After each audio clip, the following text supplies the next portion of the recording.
So what exactly is a function? We've mentioned that functions group together blocks of code to perform a specific task, and we've actually been using functions throughout this course. Whenever you've used system.out.println to print a line, you've been calling the function println, which is a built-in Java function. And calling a function is just referring to that function by its name and using it in a program. And you can call the same function as many times as you want in a program. Think of when we've written multiple println lines of code. Each of these is a function call. And every time you make a function call, Java will recognize the name of the function. And it will look inside its own code for a function definition with the same name. And we'll get more into the difference between function calling and function definitions in a bit. Function definitions include the name of a function and all the code that function contains. And when you call a function, like when you say system.out.println, it's equivalent to executing all the code in the definition of println.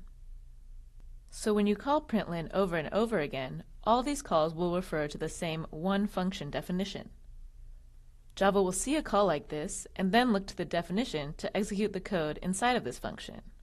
So let's check out this definition. Here's the function definition for printing a line. It contains several lines of code that work to display a message on our screen. And actually, this is only a portion of the code included in println. You can see that its definition starts out with these words, public and void, and then the name of our function, println.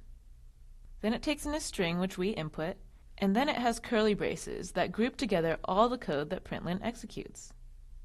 And this block of code is pretty big and quite complicated. Here we see an if statement that's checking if our string x is equal to null. And null basically means that it doesn't exist, so this checks that there is a string to print. Then there's a lot more code to correctly display the string. It even uses more functions inside, like this write function, to display our string to our screen. Just imagine if we had to write this code over and over every time we wanted to display a message.